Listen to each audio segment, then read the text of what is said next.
It sounds really cool, that song. He has some gorgeous music. I upload it to Google Play and listen to it on my phone all the time. I love it. It's that good. Sweet.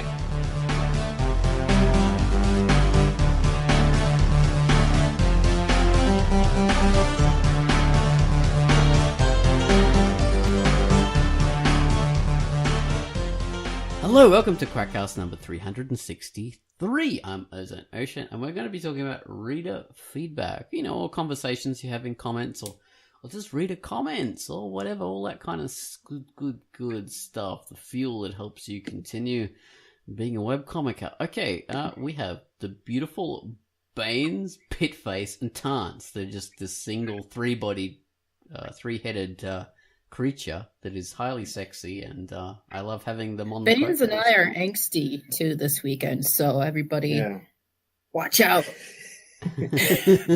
Angst all up in here. So hello, my Bainesy, Pitsy, Tansy. Hello. Triumvirate of marvelousness. Hello.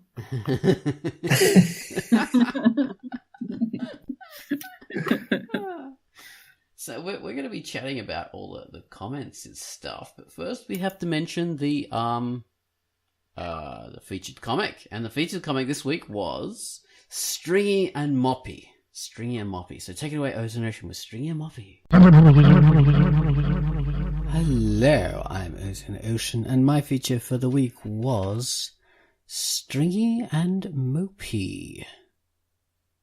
This is the origin story of a superhero pair. A mysterious baby arrives from nowhere in the middle of a thunderstorm. Years later, an evil, sexy lady dressed all in red arrives in the night to shake things up. Mega R. Daniels has been developing this comic for quite a long time now. The art and writing have both shown great improvement in that time. The story is in the superhero style, action, drama, comedy. The art is stylized realism, full-color digital. Let's hope Mega R. Daniels has many more pages to come. This is a nice little comic. He's got a very unified color palette, which is really well done. The colors are very regular, and they suit his specific characters pretty well. It's coming along. There's not much to it so far, but he's been very active in the forums, and he's a very interesting character, and the artwork was really good, and I wanted to give this a go. So, give it a feature, and maybe some more people check it out, and he'll do some more pages, because it's a fun little work, and I want to see where Stringy and Moppy go from here. What's going to happen to these characters? I want to see how it evolves, so I hope you do too. Read along. Stringy and Moppy by Mega R. Daniels, rated T. And that was our featured comics, Stringy and Moppy. Okay, so then we got the featured music from our Gum Wallace, and Gum Wallace has given us the featured music to Kitty Kitty Bang Bang. Oh, I love that name. It's obviously a joke on Chitty Bang Bang. Okay, so so Kitty Kitty Bang Bang is a multi-layered Chinese video game war anthem with a modern twist. That's how I describe this complex little piece. It's the final boss battle. You've got no spare lives, you're down to the last power-up, and time is running out. So take it away, Gum Wallace, with Kitty Kitty Bang Bang.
And that was our music. Thanks so much for that, Gumwallers. Lovely, lovely tune to Kitty Kitty Bang Bang. Okay, now, comments and feedback. So this whole topic, it came to my mind because I had a PQ from Jason Moon, who does Creator's Edge. You guys remember Creator's Edge? We did the play, we did the whole writing, and we had, you remember that? We had that character? Yeah. Yes. We all played the, oh, damn it, I can't remember the character's name. That was so fun. Oh, no, and she got eaten by the big, no, the lady turned into a big bug monster or something like that. And you guys played the soldiers on their horses, galloped into town. Oh, okay, yeah, I remember that. Yeah, you were It's the that mother beautiful tongues. one that is very, very meticulously and detailed in all the drawings and everything. Yeah, That's the comic, isn't it? that's the one. Yeah. Yeah. I remember playing the mother. Yeah. Oh, geez, you were so good at that. I believed you were an elderly sick lady. That was so believable. Yeah. Okay, well, so he contacted me and he said, yeah, you know, he was like really sort of distraught, saying, you know, how do you cope with readers who comment sort of angrily or disappointed about your stuff? He's saying, I've got a character and it seemed to have died in the situation, and someone has like commented really angrily about this, and you know, I'm feeling like, you know, he's taken aback by that. And I said to him that don't feel like that's something you have to deal with. That is the highest compliment you can get, that someone's angry about your work, because it means they connected emotionally with your work. You know, you've reached another level when that happens, and people care enough about your work to respond to it as if it's a real thing, instead of just going, oh yeah, melodrama, you know, who cares, that character's died, whatever. They've actually taken it on board and been affected by it. That's fantastic when that sort of thing happens. So yeah, they actually cared about the character, and they were upset that the character apparently died. Yeah, exactly. That's what you want, man, for sure. So I hope he can turn that around in his head, because that's a really, really great damn thing to have that kind of, you know, to reach that stage as an author when people are that invested in your work. That's so cool. And I just wanted to, you know, like open this conversation up and talk to you guys. Have you ever had that level of, you know, well, I mean, it's not just that. When you reach that level of reader investment, there's the whole thing about, you know, people commenting on your work, and you're sort of getting used to that. And, oh my God, someone else is interested in my work, not just me. Oh my God. You know, and how do you respond to that? And so what are your guys' experiences with comments? Or what were your first experiences with comments? Well, I was posting my comic, I think, for quite a while. I don't remember how long now, but I was working on it like crazy when I first started it. And I was doing tons of pages, multiple times a week. For a long time, it was going with no comments. And then one person started commenting, and it was so great. It was the best feeling when someone actually started commenting. What was it? It was, and the user left, I think, after the duck crashed. Oh. A couple years ago there, that person didn't come back, and I'm now this is coming up. I'm having trouble remembering his name. Oh, it's tragic. Yeah, I'll have to look it up and see those old comments and see his name. But Ghost, what's his name? Ghost. He Ghost comments Runner? on a lot of people's comics. Ghost Runner, yeah. Oh my God, I'm losing my mind. Oh, jeez. Ghost Runner came on later, and he was, for a while after that, he was the only commenter. Okay. And I always appreciated that. It was really nice. As more and more, but then it's like a drug, you know, like more, you get gradually a few more commenters, and it's like you need it. It's like injecting your commenter straight into your veins. Totally. Yeah, after a while you don't really see, oh, that person made another comment, I can't wait till I get there. It's more like, oh, the the 10 people commented on my comic. That's reached the numbers I expect. Or the 20 people, and then you get a bit drunk with power of the commenters. Then you only care about that you had a whole lot of comments instead of just that one fantastic one. That maybe I don't think I've reached that point yet. It's still few enough that I appreciate. I really appreciate all of them. Yeah, and I don't know if I should say this, but I sometimes feel like these people don't know how much I appreciate them, and I'm not really updating my comic that much anymore, so this might have faded. But I remember thinking one time, these people probably don't know. If they asked me for money, I'd probably give them money. Because you get to you appreciate them so much, and it's they probably don't know how they're living heroin. Living heroin. But it's still when I would have a certain. I'm sorry. I'll just say one more thing, and then I'll shut up for a second. But when a commenter or two that normally comments doesn't comment, I still do notice. I'm like, oh no, I wonder if I lost, so and so. I hope they're going to comment. Yeah, that's so true. I do still care individually about. You feel disappointed when they don't comment like usually. Oh, what have I done? Yeah, they're all like that. I used to have people contacting me going, "Oh, what happened? You haven't commented on the last few pages. What, did I do something wrong?" Oh, hey, I updated another page. I noticed you haven't commented. Oh, but you don't want to do that. Yeah, it's a little too invasive because then you have people. I mean, people will comment when they have something to say. Yeah, Sure, exactly. And that's not too reassuring either because it makes you think, if you put a lot of time and effort into a page or an arc or a sequence or something, and in the end, all you hear is crickets, that is concerning. All right, does nobody care about what just happened? I mean, people have been following this comic. Why haven't I been getting a reaction? But yeah, still, I mean, you don't want to really shake people down for comments because it is annoying. Shake them down for comments. Yeah, it is. It's annoying. It's not the way to go. You've just got to let them come. They come. I'm terrible with comments, man. I'm terrible with comments.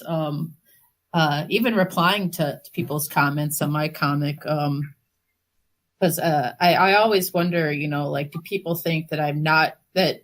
Are they concerned that I might not be reading their comments? And I do. I read every comment that I get, and I sincerely appreciate it and think about it. But I have this kind of weird thing where I think that on Facebook, I'm one of those manic up-likers because I feel like if I reply to a thread or somebody replies to my thread and I thumbs up something, but I don't thumbs up other things that people are saying, that indicates that I don't have interest in what's being said. So that applies to Drunk Duck, and that I feel like if I reply to one or two people, I have to reply to everybody, and I can't. I don't know. I don't have enough to say to reply to everybody. And then there's another aspect to that too, though. There's another aspect why I don't reply so much, and I think this actually has more. This is probably more the reason why I don't reply too much on my comic is that I don't want to steer the conversation one way or another. When there is conversation, that's another reason why I don't generally put comments in the comment box. Because it seems that whenever I do that, if I go if I would have mentioned the Drunk Duck Awards, or if I would have mentioned one specific thing in the comic, then that's what other people will return to comment on. And I just want to see what other people want to comment on without my input. Yeah, okay. Yeah. You don't want to influence the experiment.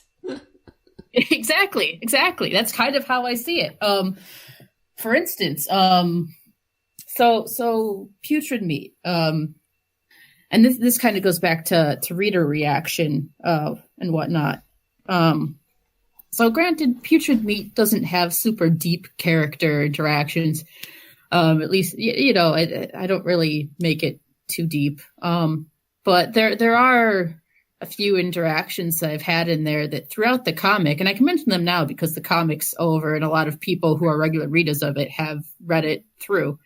And one of the things that I was really curious how people would react to is the back and forth between Bones and Igor.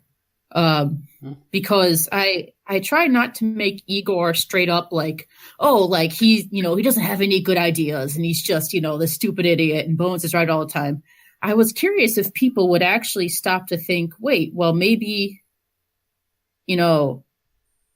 Bones wouldn't be the best leader, or maybe there's a point, or but that never really kind of came up in the comments. And I was kind of surprised to see. So I kind of had an experiment going in that way, that people, like the way I had the comic end was, I tried to leave it open to see, you're supposed to kind of wonder, would Bones have taken Exus's offer to go to other worlds and kind of take them over and stuff like that if Igor hadn't have interfered and blown his head up. And then Igor, of course, had realized that Bones had paused, and that's when he accuses him of like, all right, well, you were considering his offer, you're not fit to be king of Septica. And so I kind of left that open, but nobody really commented, and that's deeper than people think Putrid Meat generally goes, so I don't really blame people. But I was really curious about that for a long time, how people would take that. But so I was lacking that deeper interaction, like I can't remember who you said it was that guy had received, and I kind of wanted it to happen, and it never did. All right, I think because that happens when you really confound reader expectations, or you like with Tance and how she had the nerve to kill off Basil. Has anyone been angry about that, Tanya? Have you gotten any kind of feedback? Jason Moon slammed her, ironically. Really? No, I don't know. Yeah. Well, there Not was constantly a reaction. There was like a communal sorrow going through. Like, I didn't get like blip off, you blip that you did this, and I didn't get that. But I did get this profound grief in the comments that, okay, why did you do that, or how could you do that, or and I did get some denial, like well, maybe he has survived. Like I can see the pool of blood spreading really fast, but maybe he has survived. Maybe there is a Nikos style doctor that is going to save him, or something like that. Yeah, because it's a few pages before you have the actual wake to confirm that he is dead. Yes. And I never, I could have really extended the whole thing, but I don't think that it would offer much of anything to Without Moonlight, because I had actually considered showing the funeral and stuff like that, but there is little narrative value in it. And I couldn't stand drawing Basil as a corpse for too long anyway, so I stopped. Good. But yeah, I did get. I got the corpses. grief. I want to see more. Sorry. Oh, there will be more corpses. But the whole thing that I got is an acceptance that Without Moonlight is realistic enough that this could happen, but they hate that it actually happened. Like a sort of acceptance with grief. I didn't get anger over it. Yeah. And my mom still won't read those pages. So there's that. Your mom's angry at you. A little bit. I don't know. I was angry. How could you do that? I'm actually glad that you're angry. That I couldn't resist angering you over this. Yeah, so that's one. That's a fantastic example of you, because Basil is a reader favorite, obviously, because he's the main protagonist, and when you do that kind of thing, then oh my god. So yeah, there's that kind of really strong kind of connection with the audience over anything you do to those characters. So I mean, there's the Game of Thrones example as well.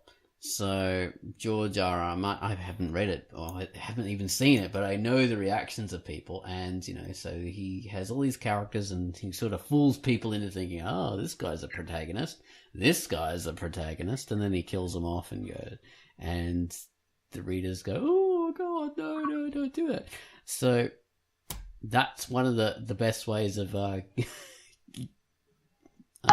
having the readers react, really. Right. Mm. Shock. But, we don't always do it deliberately. I had that moment a while ago when I had, I haven't had any main characters killed, but had Cece blamed for, some sort of big disaster that happened in chapter 6, I think it was. And yeah, I had a couple of reactions of that, saying, that wasn't her fault, that was Pinky, or that was this. And that just was, fantastic. That was just so, flattering that someone was invested enough in the story to take her side. Yeah. I think the moment you get comments of reaction, emotional or cognitive, like estimating what is going to happen next and stuff, regarding any of your characters, you know that you have engaged your audience, and it feels like there is a sense of real accomplishment in it. Because that's what you are out to do. I mean, you want to offer an experience to your audience, and seeing them actually have an experience, I think, for me at least, it's one of the most rewarding things. Especially when you have, I have a couple of characters I really like, besides Basil, that are not good guys, quote unquote. Orestes is one of my poster boys for grayness. He isn't, right now we have seen him mostly being a bastard, but he isn't completely bastardly, let's say. He's still part of the resistance, okay, so he's not bad. Yeah, and it's not like, I don't think that he's very callous in certain areas, but I don't think that he comes from a place that is really immoral, for example, Iris, who is very immoral, and that's going to show. And actually, I'm very curious to see if anyone is going to react to her as we see more of her. So I'll stop now because I'm rambling. But the idea is that when you get people reacting to the grey characters, the ones that maybe some will identify with, maybe others are going to understand more, or justify or explain away, rationalize why they did what they did. That's extremely interesting. Yeah, it is. And I realize now, thinking about Without Moonlight, you have quite a range of, to put it in D&D terms, which is very apt to our group right now. We all play D&D after the cast sometimes, but your characters, Tanya, you have pretty much a full range of alignments, from chaotic evil down to lawful good and everything in between. So that really allows you to have those different motives, and the play in the motives, and this this these currents of story going on and reactions, and so that does allow for a lot of different reactions on the part of your readers, you know. Thank you. That was a goal of mine, so I'm glad that it gets across that way. Thank you. Good point. Yeah, there is a quite a flux happening there. Yeah, something for everybody. It's hard to keep track of, but I won't talk about like the intricacies of the story too much. But yeah, the commenters. Do you find you guys you've got like a range of commenters, or do people mostly fall into a demographic? Or I don't know. I don't know my commenters well enough, honestly. Ah. Well, I do have like a bit of a niche in the sense that people that follow the comic faithfully are history nuts, one way or the other, and they really like like historical fiction in general. I have seen that they generally tend to also like stories or other web comics that deal in that sort of genre, let's say. So I do have and also war aficionados. Again, I do have a lot of people like that, and they tend to be not so young at that. Oh, the older sets. Yeah. Yeah, I have noticed that it's usually like I do have young adults when we're talking about like 20 somethings, but I also have 30 and 40 somethings and 50 somethings that are following. So that's a pretty good kind of demographic for a comic, for a web comic. I don't know if it's a good thing, because like more young people would go to the internet for comics than older ones. But I don't know, maybe. I haven't thought about it too much yet. For me, my updates take so long, so I'm just glad that anyone still looks at my comic. But one of the things is because of my admin position, so my bloody links are all over the site regardless. So, and I'm visible. So I'm always going to get people coming and looking at it one way or another anyway.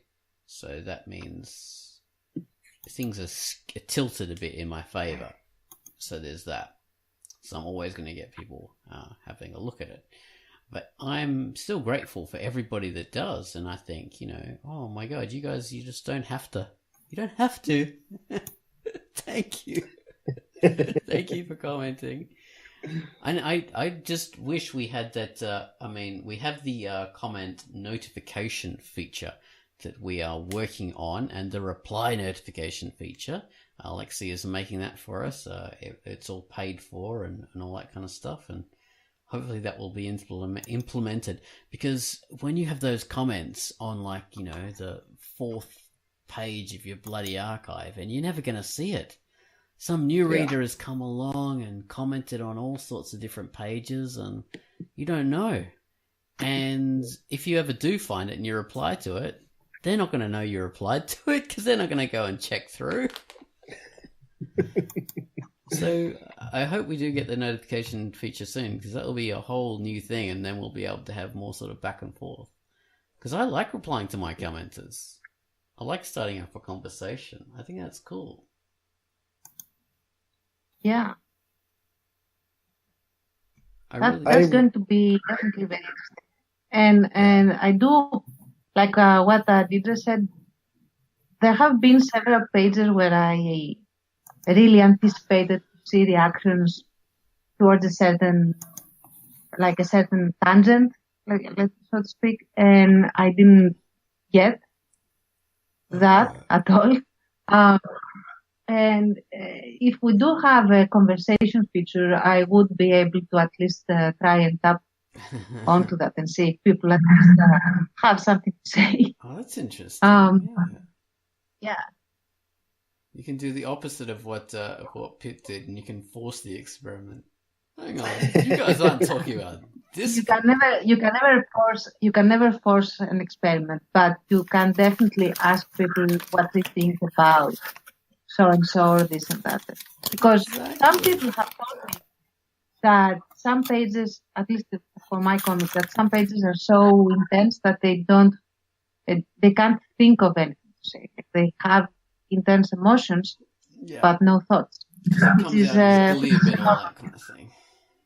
If you comment on someone's head being bashed in by a child.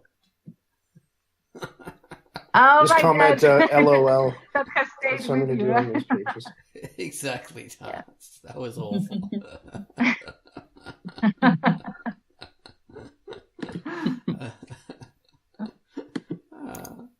I'm glad it has stayed with you. Oh, God.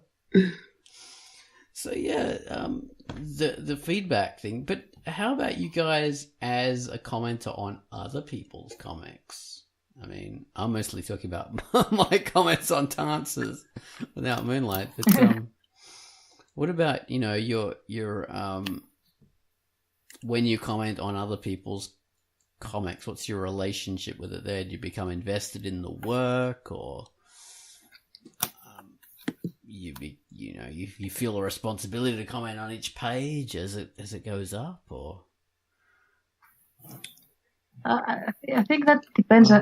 As a commenter, I have 3 types of comments.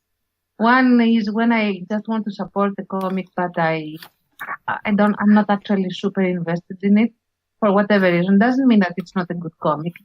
It might just not be what draws me personally, but I want to support. So usually I would comment more on art things, like I would compliment and support on how well something is depicted, or I would comment on the spur of the moment thing, like on the dialogue that I see more than anything.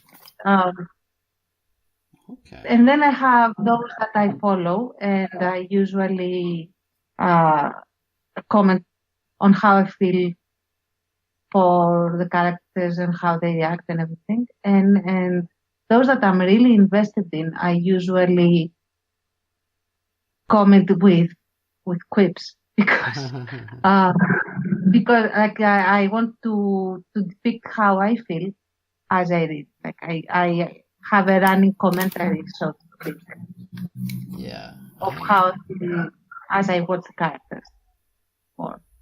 So that's that for me. I like to follow a lot of comics, but I just don't have the time these days to do that. But it's funny. Sometimes I'll go and I'll try and catch up with the comic, and I'll read back through the pages, and I think, oh my God, this is actually really good. I'm so annoyed that I missed this, and then I'll go to comment, and so I'll scroll down to comment, and then I'll see I've already read it and I've already commented. I totally forgot everything that it said. It's like looking at someone else's writing on there, thinking, Jesus Christ. Yeah, I was really impressed back then. That's so funny. It's like looking at one of those things where someone has amnesia and they're retracing their steps and they don't realize they've been in this place before. Yeah, so that's how it is for me. But I will often comment on someone's work, and then I'll go back and check and see if they reply to me, because I love that kind of interaction that authors have. But you can't keep doing that, you can't I gotta check now. You can only do that once. Yeah, on every comic you comment on. Yeah, exactly. Keep tabs. Maybe you noticed this time. Maybe. So yeah, it's impractical. So Yeah, we really need that notification feature because, yeah, I love doing that. But yeah, as a commenter, I'm the same as Tance. I'll comment on artwork sometimes when, you know, maybe a page is too emotionally affecting and I don't, or I can't handle it. Yeah, Can't handle it. Or I don't feel like qualified to comment on the like the content of the story. You know, maybe it's too dramatic or too intense or something, and I don't want to like spoil it by commenting on it or you know, saying something that's glib and ruining the mood. So then I'll just comment on the art instead. You know, something like that.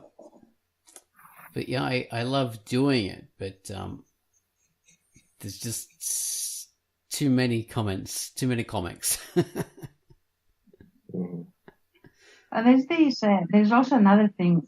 There are sometimes, very rarely, the comics that I follow regularly, this almost never happens. But there are some pages that aren't well rendered, I would say. Like something is off about either artistically or narratively, or I don't get something, or something is off. I will not mention that in a public comment, ever. I will always contact the artist or the creator privately, and ask for a clarification. And still, I will be extremely careful how I package the message, in the sense that I will probably go around asking for what they meant by this and that, or why they used this and that angle, because it doesn't do for me whatever.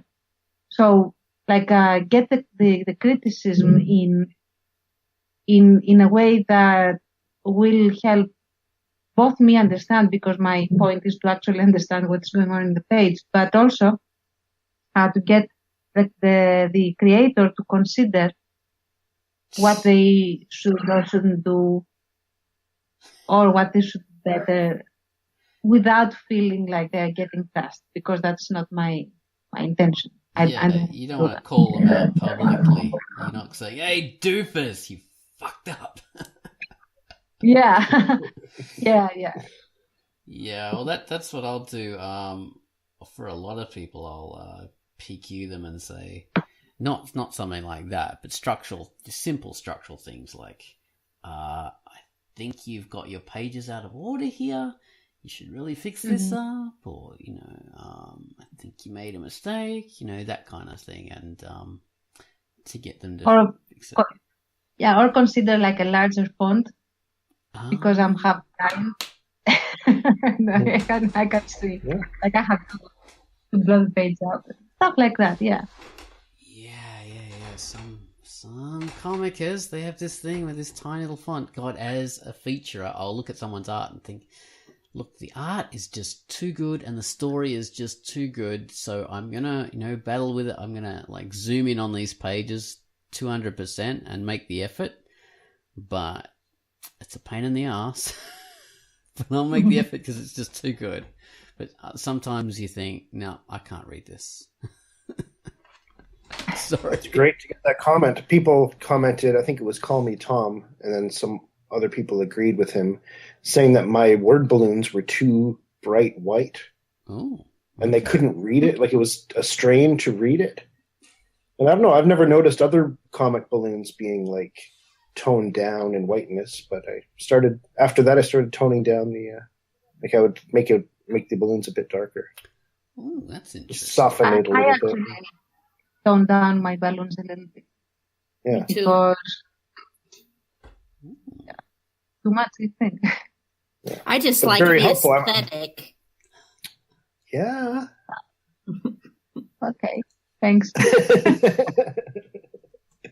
No, I wasn't talking about you. I was talking about me. I like my aesthetic. Don't you steal my compliment to myself.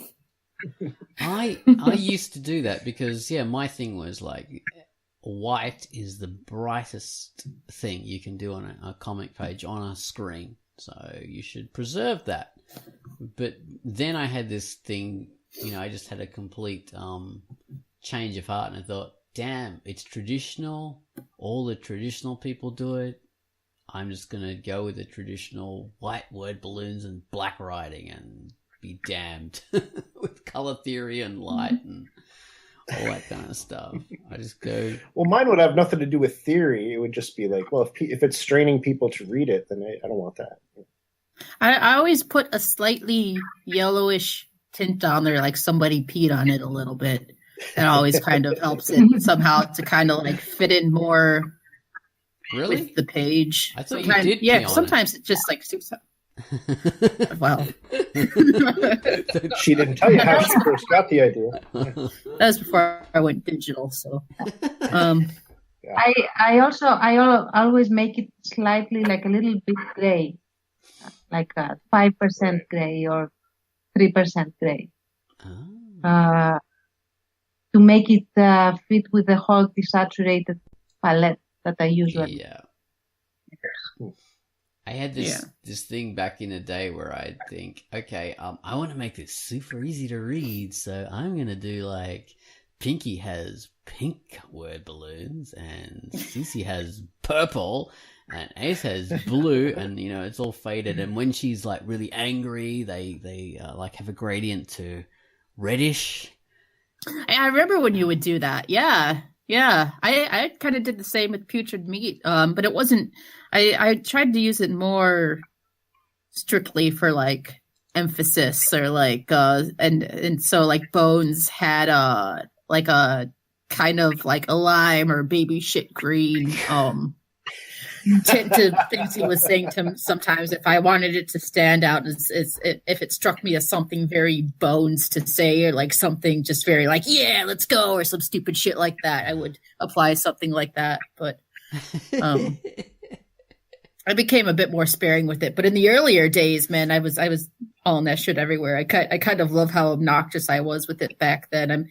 That's one criticism I do expect to see eventually, is I think I'm not as experimental with things as I used to be. I kind of strain to be a bit more polished, and so I'm waiting for somebody eventually to send me a message saying like, oh, like this isn't, it's like comparing like old school and new school Metallica. Like, I liked you better back when you were drinking and doing drugs, man. Like that kind of shit. You've changed, man. You've changed. You're not cool anymore. When you found religion, this shit really went downhill. Well, I look back at my old pages with the colored word balloons, and I feel a little embarrassed. So, do you? Yeah. Nah, don't. Yeah. I feel embarrassed for my very faded line work. Like everything is a little muddy in the first pages, and I should go back at some point and correct it, because it's terrible to watch, to see. But yeah. Oh my god! I've got I'm ashamed. 2 pages. I had my head. What did you say? Oh, sorry. I was listening to what you were saying, and then I was looking at my comments on my page, and I've noticed I have 2 pages of comments. I didn't know they did that. That's weird.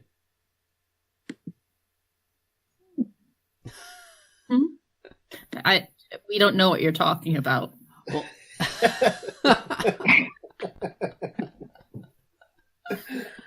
I didn't realize the comments paginate. You can get so many comments that it goes onto another page. Get a second page. Yeah. Oh, strange. So he's advertising that he has a ton of comments. That's what I was about to say. This sounds like a humble brag. Like, oh, yeah.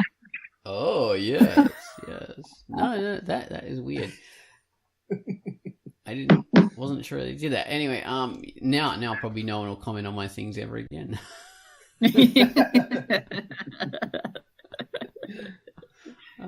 Weird. So yeah, sorry, I've derailed everything with my noticing this comment stuff. Do any of you guys have a favorite commenter? I like all my commenters the same. I do. The people who comment like regularly, I look forward to what they're going to say, and yeah, because they've had some investment on what's been going on, and so they're more likely to have some input on what's been going on, other than just like the single page itself. And that's what I love. Like, I love when people reference like previous events and they understand what's going on. And like you guys were saying, like, they're mad at one character and they're on another character's side, but it hasn't really been set up that way in the story forcefully. Like, they can kind of make their own decisions. People who make predictions, all that stuff. I love that. Yeah. I find I like when I was before, like, I like all my commenters. That, although I was trying to sound like a shithead, I mean, to an extent that's true, because they all kind of comment from different personalities and perspectives, and like, I mean, I like all you guys for one, but I think one of my favorites is probably Bravo, actually. Bravo's great. Yeah, I love him, but I don't feel disappointed. So. Oh, he must be secretly. He's probably building up his arsenal of things to like list to send you. If you'd like fight to say with you in the forum about. Bravo is a great commenter. Yeah. Jason Moon. Kim Luster is an excellent commenter. Oh yeah. Oh, I love her. She's great. Jerry. Yeah. Playmire. I can't remember now. No, you gonna say you have the 5s and 6s and stuff. Oh yeah. I mean, I do a comedy, so I love. Sorry, Pitt. Yeah. No, I was gonna say, and of course, you guys as well. And I was actually just about to say, like, Baines, you're usually commenting with something funny, and Oz and Tanya both kind of have the. They try to have like some of the insight, point certain things out, and point certain like specific panels they like and stuff. It's nice. It's all kind of a nice belly rub. But I still get to have that person that comes to stir shit up. I was hoping for a while that Bravo might be that person, but no. But I still like his comments all the same. But one of his comments that I. Go ahead. Yeah. I was just about to say, one of my favorite comments that he gave me was it was during the last fight scene, just before Bones engages with Exus, and Tread is out there in the tank, and he's blowing all these guys up stuff, and he's got the kind of sci-fi doodaddy mask that he's got on his face that he's using. And Bravo, being the ex-tanker and everything, he commented saying that that's exactly how it looks. And I was so happy because I didn't even like look it up or anything. Like, I was just totally taking the inspiration from old like 80s like super violent cartoons and shit like that. Like, all right, how do I make this look all cool? And so I was so happy when he said that. It was awesome. But anyway, the siding stuff. Yeah. I love Bravo's comments, especially when he threatens all my Nazi characters with getting them sent to the Russian front. Like, he always whatever problem they might be having, or whatever bad thing happens to them, or they are in pain or tortured emotion or whatever, he says, well, you should be sent to the Russian front to see what the real problem is. But you know where he's getting that reference from, right? I'm not sure. No, actually. If he is, I'm pretty sure Hogan's Heroes uses that all the time. You're sent off to the Russian front. And I think that's where he's getting it from anyway. But yeah, I've noticed he's been doing that too. It makes me chuckle. Yeah. He's a El Cid has given some of my favorite comments ever. Yeah, he's got some insightful stuff too. Yeah. Insightful, very witty. And since I do a comedy, like it's sometimes frustrating because his comments are like funnier than the page. Like, you, damn you, tone it down, dude. Yeah, making me look bad. And actually, he is one of the. I was gonna say, speaking of the shit stirrers, like I remember a comment of his at the end of a story. Well, I knew I was cheating the plot a little bit, but I was doing a thing. I was kind of on purpose. I was doing a weird thing where you kind of don't see the climax of the story. And he just commented, nobody else said anything, and he said, this is wrong on so many levels. And so I'm like, I know, but just let me know what you think. Just roll with it. Yeah, just roll with it, man. I'm not sure if he was okay with it at the end. He didn't really say. Not that I recall anyway. It's a long time ago, but I love that. Cam is one of my favorites. He's like as loyal since the beginning. So special shout out to Cam. Yeah. Call me Tom. Excellent. Scream. Scream is awesome. Yeah. Scream. I also really like Kim Laster, how she always gives me her emotional reaction, which is something I absolutely love. Like, I really like it. And actually, I was disappointed when on the page that Basil dies, there is no comment by her. And eventually she commented like a couple of pages later saying like, oh my God, how did I miss those pages? And I was like, no, these were not the pages you were supposed to miss. I wanted to see what you were going to say on that page. Where were you when I needed you? She's definitely one that it's like, if the comment isn't there, you're like, oh, come on, man. Come on, man. Yeah. Amelia P is, making a special efforts to read comics and comment all over the place. So thanks for that. Yeah.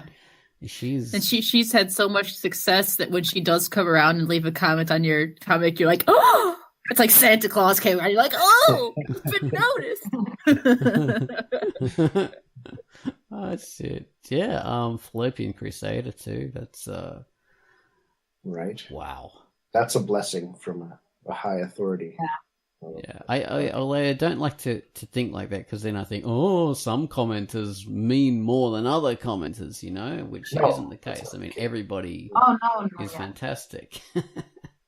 I've had people drop in and leave one comment, and then you never see them again, and you're always like, I wonder how they found the page.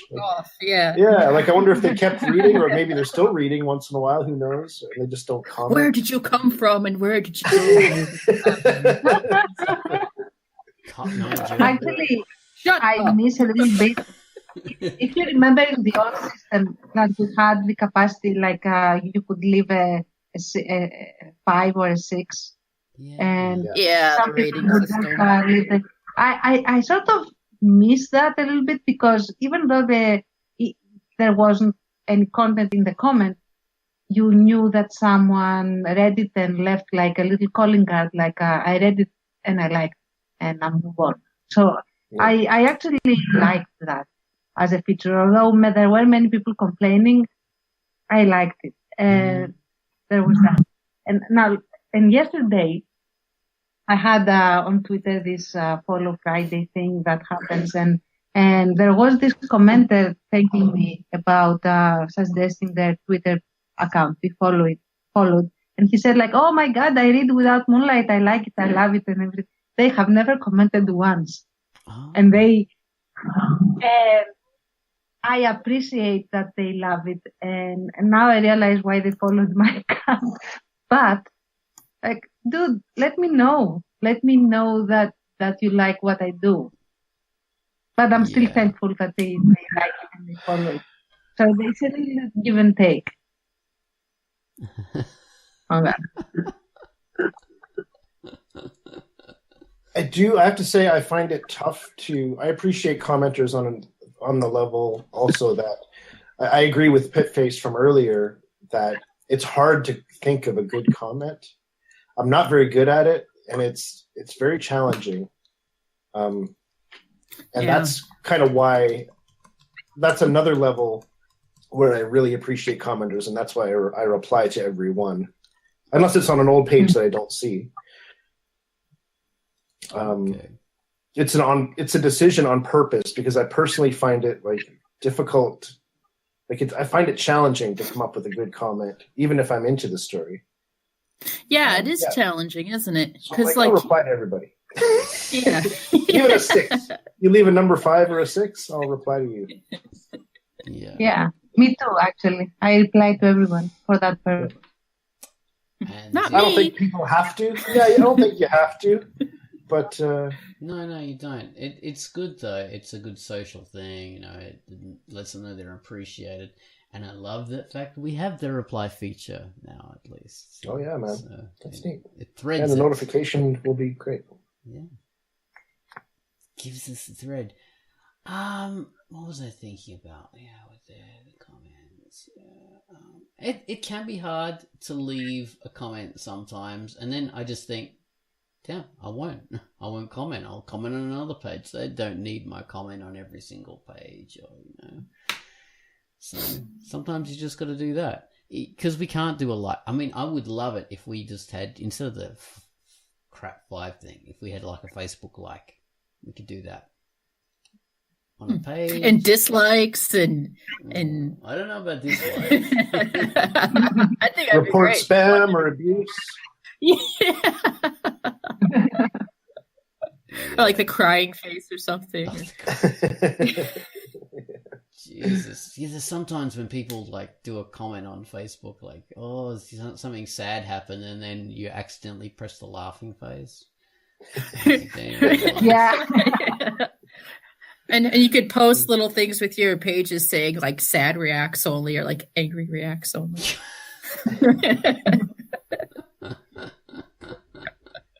Oh, jeez. Yeah, we definitely do that kind of thing in our comment section. Alexi, get on that, you proud, fantastic person, you fantastic Russian. So, this Quackcast has been about commenting and receiving commenting. Should we like to do both, and we should do more of. Spread the love. Give and we receive. It's like good sex. I knew someone was gonna go there. I was trying to steer it away. I knew it. I'm like, I'm gonna take it from him before he can.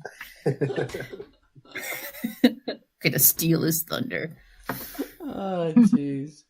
So yeah, spread the love. I wonder if this Quackcast will get more comments than normal. Last week's. I do actually come to see if It we did, get yeah. comments for the past. I always go check. Oh, really? Well, it depends. Sometimes they comment on the news post about it, and sometimes they comment on the actual Quackcast. Yeah, there are 2 pages that you can. And it's like, it's a toss up between, did they comment on here? And if people comment on one, they usually, the other one won't get any comments. Right. Depends where it sort of takes off of. Yeah. So that's weird. But commenting is the lifeblood of the site. I love it. Do more of it. And we'll do more as well. Because we all do. Serve my ego. Start some shit on my pages. Well, that's a good idea. Start fights. Yeah. Yeah. Do it. Call each other names and get into deep arguments about the psyche of Exus and Bones. Oh, man. You guys, do you remember Craving things Control? that aren't there. Do you remember? Oh, yeah. So that comment, oh my god, we admins, we hated that because that used to get thousands of comments, and the guy was always reporting stuff, and people were starting things in the comments. You know, there was all sorts of like weird discussions that would go on, and he was always reporting these arguments, and it was crazy. That was fantastic. I look back at it now and I think that was really cool. But back then I was thinking, oh god, idiots. But that was commenting Valhalla. So we need that. I wish I had that on my comic. So that's the goal, the new Craving Control.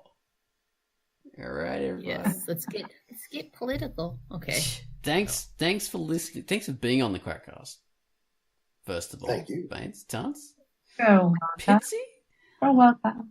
You're welcome, I guess. Thanks, guys, for commenting. If you do, because we love it. So please comment if you listen, because we love. Please clap. Listen. Please clap. Please clap. Please love us. Love reacts only. Love reacts. All right. Bye-bye, everyone. Bye-bye. Bye. Bye. Bye.